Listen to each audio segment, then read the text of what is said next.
अस्सलाम वालेकुम। On news के साथ मैं हूं सबा कामरान। खबर शामिल करते हैं दस्का से, जहां प्रेस क्लब दस्का का इजलास चेयरमैन हुमायूं फरमान की ज़ेर सदारत हुआ, जिसमें प्रेस क्लब के तमाम ओहदेदारों और मेंबरान ने भरपूर शिरकत की। प्रेस क्लब दस्का के 9 मुंतखब ओहदेदारान का ऐलान गुलाम मुस्तफा कादरी जनरल सेक्रेटरी ने किया।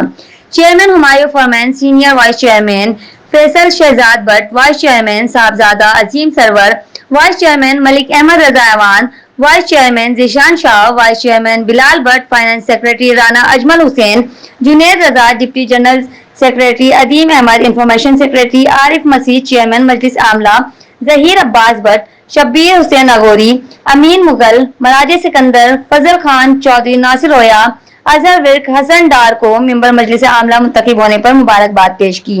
इस मौके पर Adeem Ahmed, information secretary press club Daska ने कहा कि सहाफियों को काफी मसाइल दरपेश हैं। बर वक्त हर घड़ी सहाफी दिन रात मुल्क कौम की खिदमत में मसरूफ अमल हैं। अपने जान की परवाह किए बगैर वो हर खबर से अवाम को बाखबर रखते हैं। अमन जंग के हालात में सहाफी अपनी जिम्मेदारी निभाता है। हम ऐसे सहाफियों को खराज तहसीन पेश करते हैं और हुकूमत से मुतालबा करते हैं कि सहाफी बरादरी की जानो माल के तहफ़्फ़ुज़ को यकीनी बनाया जाए। रिपोर्ट कर रहे हैं अदीम अहमद, ऑन न्यूज दस्का। लाइक करें, कमेंट करें, शेयर करें और बेल आइकन को प्रेस करना मत भूलें। देखते रहिए ऑन न्यूज़।